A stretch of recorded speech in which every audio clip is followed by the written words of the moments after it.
Mbote, bonjour à tous les fidèles abonnés de CHD News TV. Mbote, bonjour, Nabatunio Sobalinga Kanadia GB. Mbote, bonjour, Nabatunio So. Je dis seulement bonjour, Nabato Basi Basabona.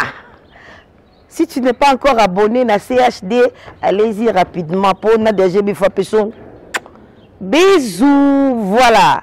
Donc aujourd'hui, Toye Natera, vous allez comprendre que je suis à l'extérieur. Toza vraiment na Toye na conférence de presse Fils Moukoko, voilà, j'allais dire presse, excusez-moi. Fils Moukoko a organisé conférence de presse Moko Azo Sala, l'André Yoto Marsaranabiso déjà, pour tous ceux qui sont dans la salle. Donc, Fils Moukoko a bengi ba presse, a bengi ba journaliste et belé, parce que Azo a organisé conférence de presse en gros.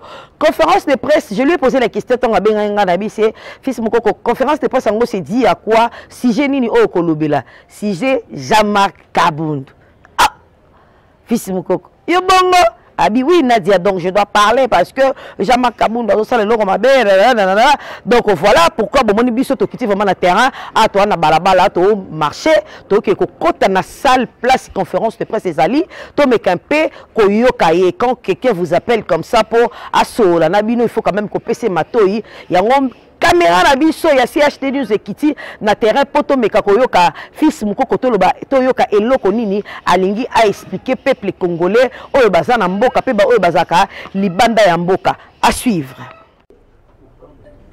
IDPS tombola pe kitisaka eloko taranase et matisi likolo oué mavungu que son âme repose en paix.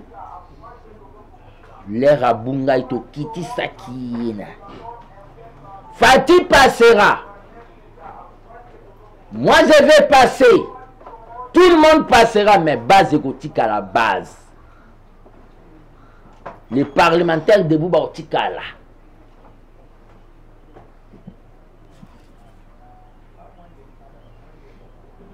Jean-Marc Kabound. Yena Kolit Nae Kabouya.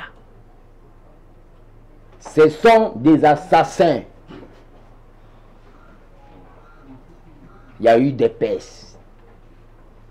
Comment un parti politique qui fonctionne chaque jour et livrera la carte des membres? Comment un parti politique Batou, ils ont fait l'escroquerie à ciel ouvert. Batou batika na ba récit. Bazwa ba carte. Azwa mbongo nyonso akenda nango ko sa campagne na epa bima député. Jean-Marc Kabound m'a interdit et tant d'autres combattants pendant 3 ans, personnellement pendant 3 ans. Nakota na siège à partité. Jean-Marc Kabound, il a tenté, mais c'était mesure Morobo et Simbate. Étouffement nanga en montant contre moi quelques communicateurs faibles pour ma image, il y a gardien du temple. Jean-Marc Kabound,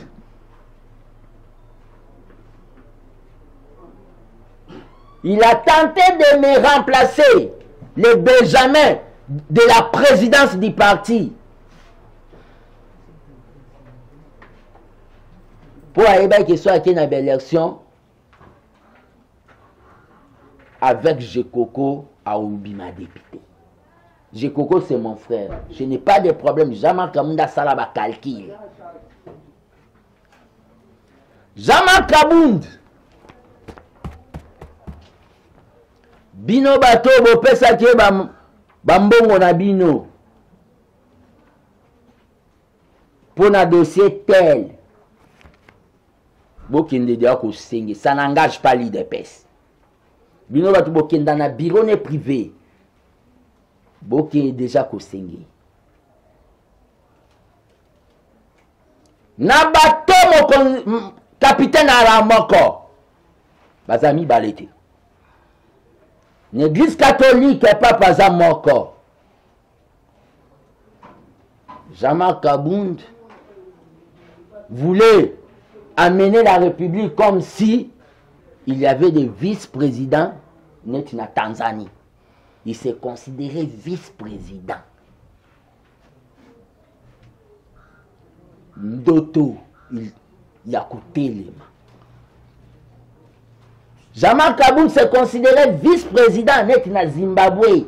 Or qu'en République du Congo, il n'y a pas de vice-président.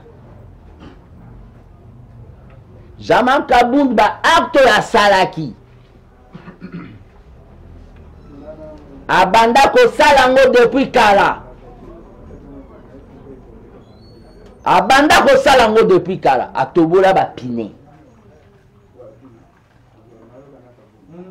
Atobola ba pine.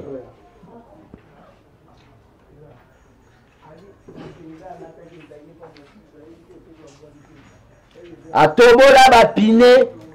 Ya batu ba mona. Mais c'est le roulage. Jean-Marc Kabound a commis sa victoire. Il y a Félix Tshisekedi, net Zaïe. Qu'est-ce que Jean-Marc Kabound a fait pour Félix à comment à pouvoir? Donc, Yende a Salak et Félix. Jean-Marc Kabound, c'est un soldat qui a déserté le rang. Vous voyez, il sort, il y a soldat soit déserté rang. À l'IDPS, il y a eu des secrétaires généraux. Oya Longwana Kimia Ezaka Rémi Massamba. Honorable Rémi Massamba. Nyoso po ba longwa ba lukela biso ka mindondo. Jean-Marc Kabound Nazoye biso lelo IDPS ezanzete biso nyoso toza makasa likase gokweya ya sike kobota. Quand il y avait Liaou, quand il y avait Kibasa, quand il y avait Mwankiem Vincent, quand il y avait Faustin Birindwa, quand il y avait Paul Capita qu'on appelait Dauphin, nous n'étions pas là. Maintenant c'est nous. IDPS ezanzete biso to amakasa biso tuna bafati to amakasa ekokweya ya sike kobota. Aux combattants qui croient que Jean-Marc Kabound va faire quelque chose, l'aura de l'IDPS c'est à limiter. Si tu crois que tu peux déplacer les puissances à l'IDPS quelque part, yebake au sala 2 jours ba Orlando, 3 jours ba Orlando au tika yo moko. Belgique avait tenté de déplacer l'IDPS na Rigini. Boki notala sort na ye. Moubaki avait tenté de déplacer l'IDPS na Kangish na Lemba. Boki etala sort na ye. Moutate le maate. L'aura de l'IDPS c'est à limiter. Aux combattants baolinga balanda Jean-Marc Kabound sur base de fanatisme. Sachez très bien.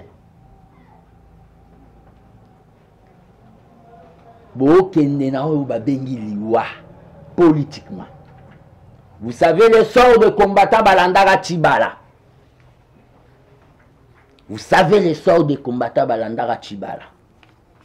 Basuka Wapi. Tant que gardien du temple de la démocratie. Naebisi na base nyon soit IDPS. Bon observer. Ne faites pas la violence parce que nous sommes de non-violents. Bateau Bakolanda Kabound botiki la bango temps. Bossa bango violence. Peut-être l'ignorance. Ba ozonga na raison neti bato balandaka sami badi bangana ba balandaka Chibala. Si les gens ont eu à respecter Kabound, c'est parce qu'il était avec nous. Celui qui n'est pas avec nous est contre nous. L'union sacrée, c'est l'idée de Messieurs Félix Tshisekedi. Jean-Marc Kabound comparé n'est pas raison. Parce que Kamere était dans le Parlement, à Longwa PPRD Sali INC, Ngapé Lokola Naza na Parlement, na Longwa, na Osala quelque chose si c'est décision finale. Comparé, tu n'es pas Vital Kamere le pacificateur. Kamere c'est Kamere et toi c'est Kabound. L'IDPS qui ne livre pas de cartes, mais na parti politique nae, oyo abanda ko préparer déjà, ba livra ba carte biométrique, mais dans les partis il n'y a pas de cartes. Vous voyez comment ces messieurs tuaient les partis. Jean-Marc Kabound, il est de genre de personnes au balinga bakinoate.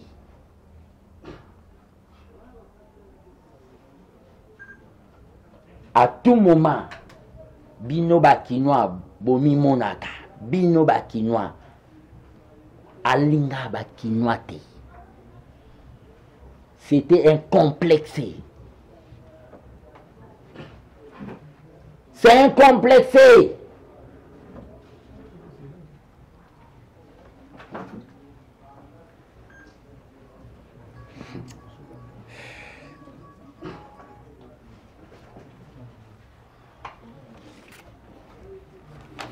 Nous sommes un parti de situations difficiles. Mais tu maîtrises en. Nous sommes un parti de situations difficiles. Balobana français, hein? Pour voir le visage d'une personne, il suffit d'attendre que le temps consomme les masques qu'il porte. Pour voir le visage d'une personne, il suffit d'attendre que les masques consomment, que le temps consomme les masques qu'il porte. Il a fallu du temps pour bouiller les masques au Kabound à l'attaque. Jean-Marc Kabound.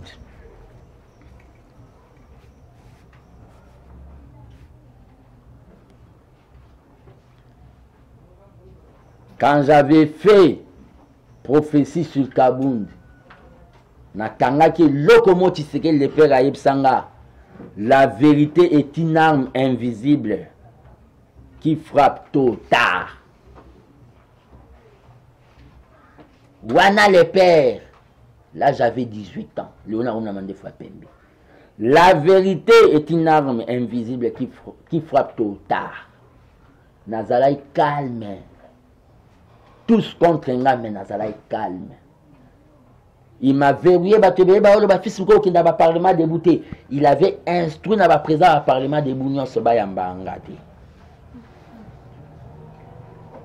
Jean-Marc Kabound veut dire que Yenda Yebisa Fatia retiré signature. Beaucoup futains qui avaient porté les tenues militaires à 6 h du matin dans le Parlement à Gilles Nazang. Pour dire Fatih retirer signature ou bientôt Longolo na parti na biso. Et Zangaï n'a pas parlementaire de lui. Il est venu récupérer la situation à 14 h. L'air pinezo pelana limité. Qu'est-ce que Jean-Marc Kabound a apporté pour que Fatih soit au pouvoir? Il y a des gens qui sont dans la diaspora, ils ont donné leur argent. Babiso on a longwan, na sala ki journalisme on a tangate émission candidat favori pour na vendre candidat Fati. Na ebo yemba te na kota studio na yemba Nzembu. Fati président pour tout ça ka propagande Fati. Naza banquier te na koma au Congo la $1 pour Fati na banda ko ke tika on na banque moi place. Qu'est-ce que Jean-Marc Kabound a fait pour que Fati soit au pouvoir?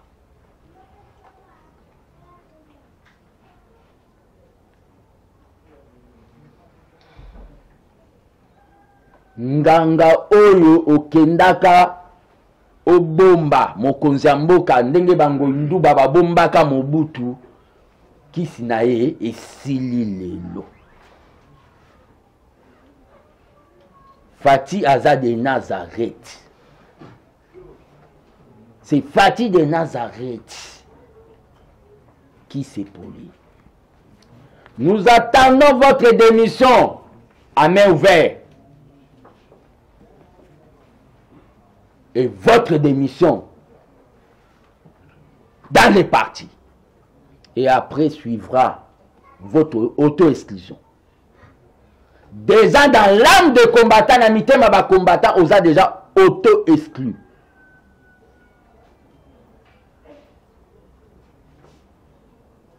Na prometa kao ke na rolongola kao UDPS.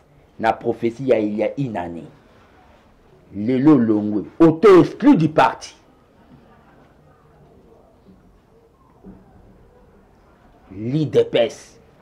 L'Union pour la démocratie et le progrès social.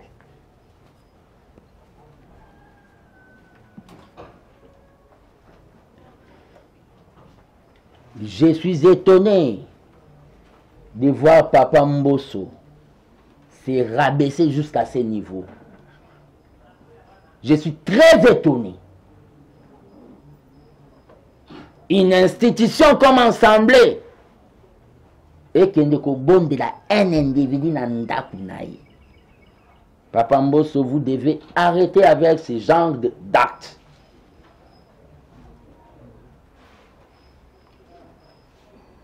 Ok.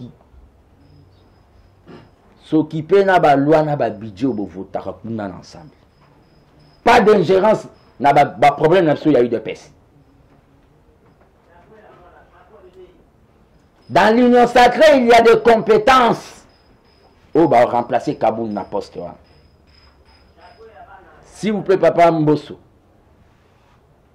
Avec tout le respect, pas des ingérences na politique na so ya eu de peste.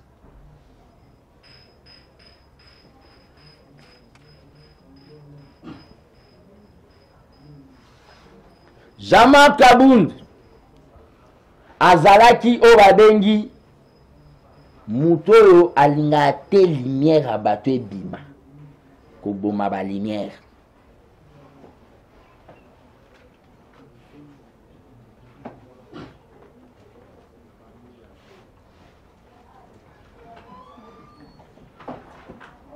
Très chers amis de la presse, aujourd'hui, je vais finir qu'il aille déposer sa démission. On attend ça.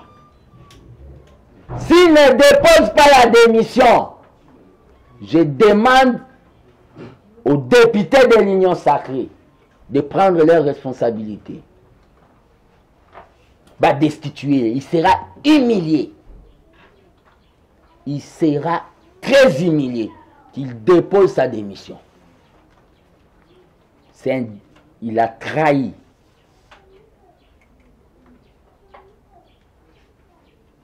Arrogance notoire. Nous devons beaucoup de respect à la famille du président Fati. C'est la famille Oyo.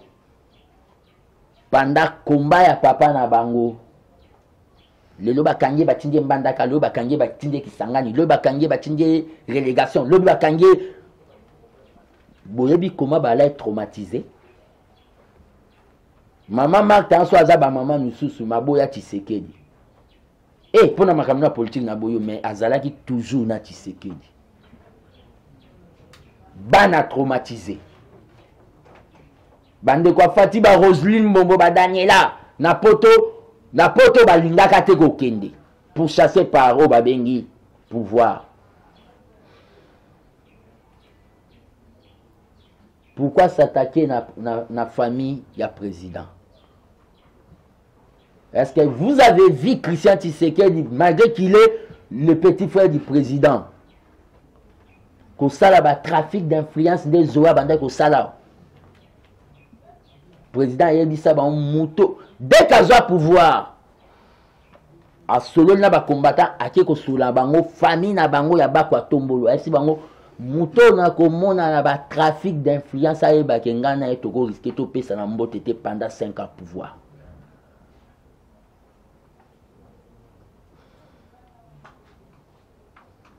À tout moment famille président. Ce qui famille na bino ba kabun des anga identité, jalousie na famille ya batu po na nini.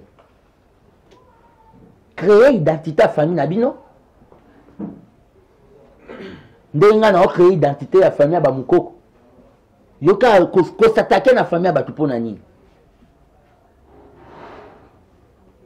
Jean-Marc Kabound. Très chers amis de la presse, IDPS sans Kabound, l'IDPS continuera. Tous a besoin ya ba konzi. Oyo bakoya. Peut-être je serai aussi candidat parmi bateaux pour diriger IDPS parce que j'ai une vision pour diriger les partis.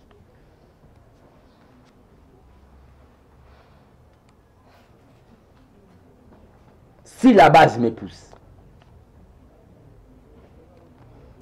L'IDPS,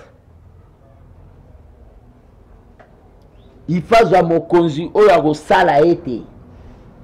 Fatia gagner l'élection. Comment mon conduit au sala été Fatia gagner l'élection? Toko tana distraction, il faut travailler minimum à témoin. Formation, il y a battu membre de l'élection. IDPS,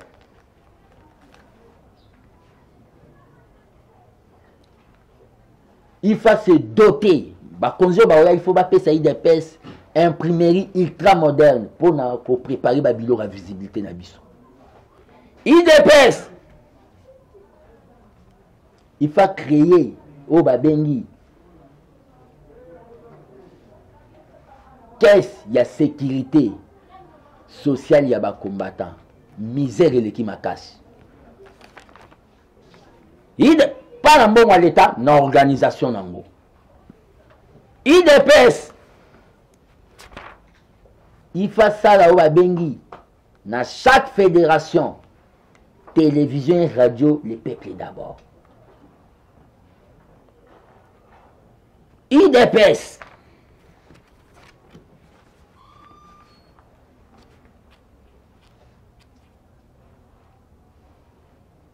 tous en a besoin de konza bongo.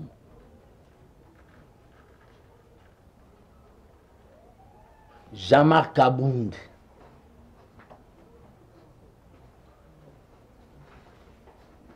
Jean-Marc Kabound doit partir pour terminer, lui avec son acolyte Kabouya. L'aider.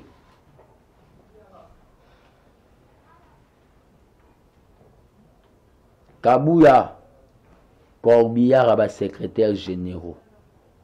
Au même Jean-Marc Kabound na liwa. Très chers combattants.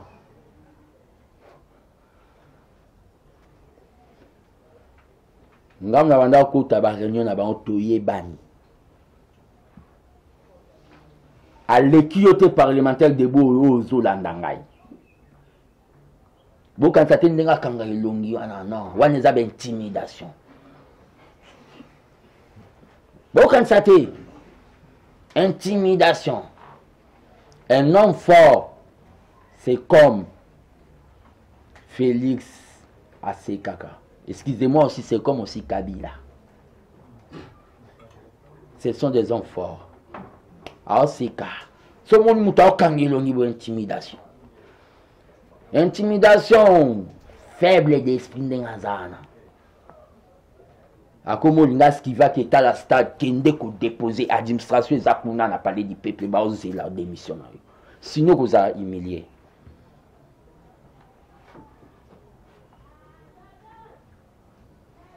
Au moment où le peuple, les combattants de l'IDPS, il faut pas la focaliser dans le dernier virage. Au 2022, après qu'il y a l'élection, tu veux distraire et pour diviser les combattants. Tu viens traumatiser les combattants. Je te dis, Jean-Marc Kaboun, l'IDPS restera indivisible. Comme Satan, comme Lucifer avait jalousé Nzambe, Akitagana, Bamami Watana, Démon. Ndenge Lucifer, ange de lumière, Alingala comme Nzambe, l'herbe a précipité à Enase. Ndenge Lucifer, ange de la lumière, Alingala comme Nzambe, il a été précipité dans ma belée. Akendaka na ba démon na ba mami wata ndenge moko yo combattant aux autres maliboso ya ndako ya Jean-Marc Kabound okokoma.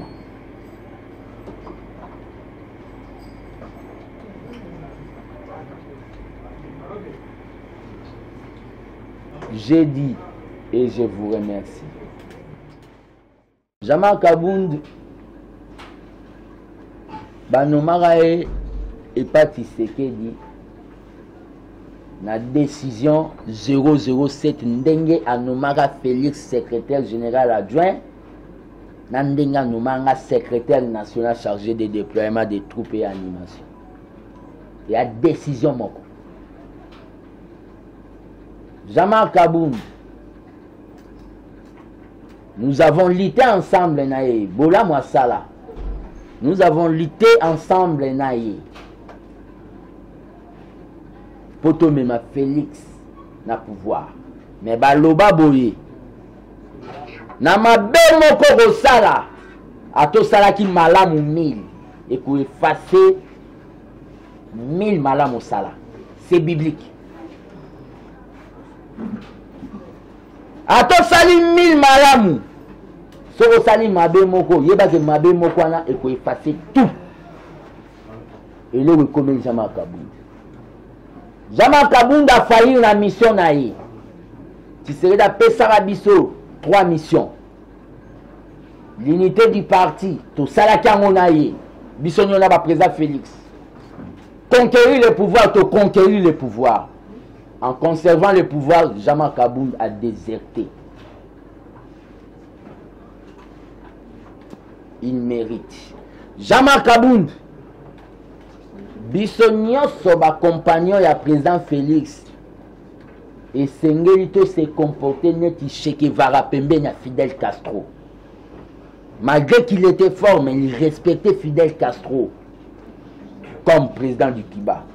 Jean-Marc Kabound n'a pas du respect na président de la République. Et Jean-Marc Kabound, dans la situation na comme roula Joana, que Simba garde républicain JR a mettait qui déjà président dans une insécurité, le président et sa famille. Ceux qui sont des soldats, des tombeaux kaki, babita ba parti na attentat déjà que bouka barrière, il y a sécurité président. Ceux qui sont des soldats, des tombeaux kaki, babi parti ne comme ça na biso pas mitinéri coup d'état. Tonga to suka. Réponse à moi. Quoi? L'union sacrée est une idée à mon Konzamboka. L'union sacrée, Batubaya yango po baye ba mona di sincérité pas mon Konzamboka.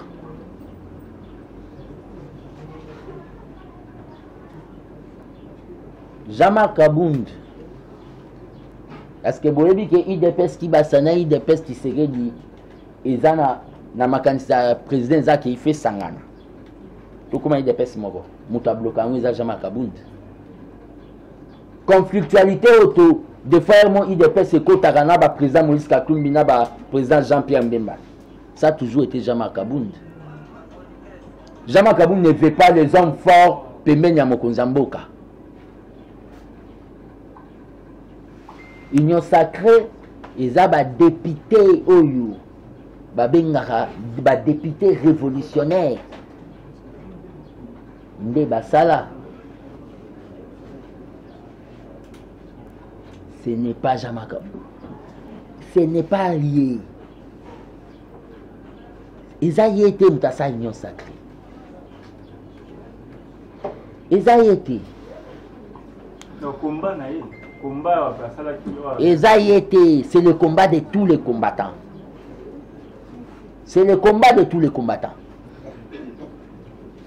Oui, bonjour. Je m'appelle Titi Njoli, CPI TV branche RDC Kinshasa 243. Oh, il y a sondage, il y a ABT. Tous en a couche, vous ne pouvez pas engager unanimité à la rater dans la vie. Toi, tu ne peux pas être d'accord, non, Patrick Mouyaya, mais les autres sont d'accord. Voilà les réponses. Donc, les abats diplôme, biso, tout ça, il travaille, n'a pas cible, nous avons eu 56 ministres, on a sélectionné une dizaine. C'est un travail où ils ont temps depuis investiture au gouvernement. Donc, si d'autres couches sont d'accord, mais d'autres couches sont d'accord. Réponse en bana. S'il vous plaît, intérim.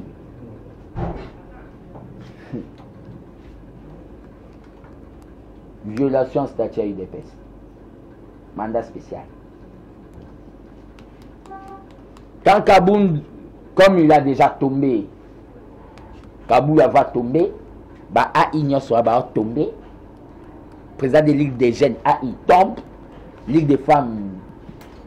Comment pouvez-vous diriger un parti avec les AI, les intérims? On y a débat à longue date. Ils ont mis leur ministre là-bas de l'intérieur, poisa fanatique Nabango, à entériner qui intérim Wana. Ministre Nabango. La PC diplôme. Attends, d'autres n'a pas ça, c'est le diplôme. Même à Zamoutoyi de PES. Pour moi, c'est impartial. Batoyi de PES va mi balé. S'il vous plaît, on ne dialogue pas.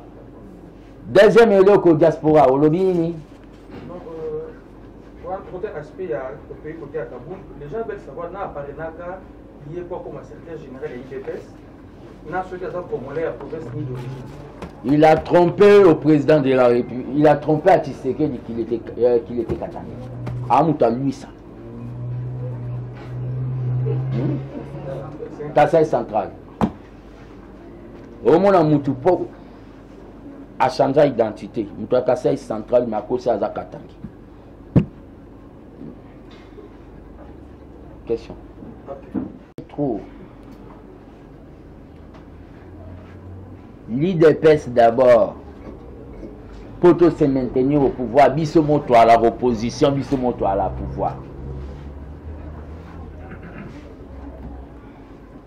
Kaboul n'a pas l'aura. Kaboul n'a pas l'aura. L'aura nationale, il y a comme opposant. Il n'a pas l'aura. Attendez voir, je vous dis, tant que prophète politique, cette histoire de Kingabois, beaucoup de monde est comme un désert. Dans quelques jours seulement, Baba Ozonga, il y a un des nafsi combattant, Bobé Tabangote Sobaye.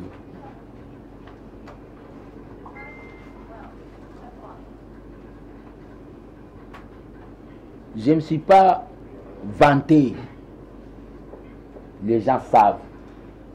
Depuis les pères. Au monde en il y a $1 par Yafati. Au monde puis dans un bon $1 pour le président Moutoumota Yaloba qui n'a tinda 1000 €. Il y a eu des gens qui ont 20 000 €. Moutoumota Yaloba qui n'a tinda qui n'a pas récité.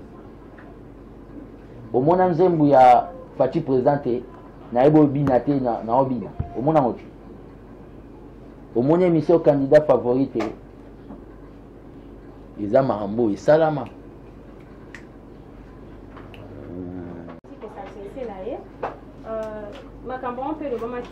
Est-ce que Mboso Kodi étant un candidat qui part à bout, et c'est là qu'il a une volonté propre à y aller, étant que président et Assemblée nationale, tout Batinda qui est peut-être pas président, mais un candidat constitué Kaboul. Merci Dorian Réako. Le président Tindaki Mboso sauté. Mboso jamais, tant que président assemblée, m'a tweeté, a déposé dans lettre était yoke vite fait panaï. A Betaï Libanda. eza erreur mpe nazo informe opinion depuis makambo ebandi mpoza nano ayamba kabunde te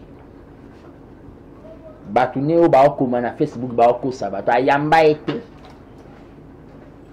mpoza aza na tante mpoza aza na bamakambo nazosala kopesa baétudiant babis académique mpo na fati eza problème te biso mo toregle donc biso naoreacadre ye kaka biso mo tosokipe na ye ayebi ke fils moko aza asokipe na ye aza kokuna te aza na bafaire d'état akolanda motu mo te oyo papa mboso asalaki eza erreur asuka na makambo ne ya baensemble kuna akotala makambo na biso ya idps te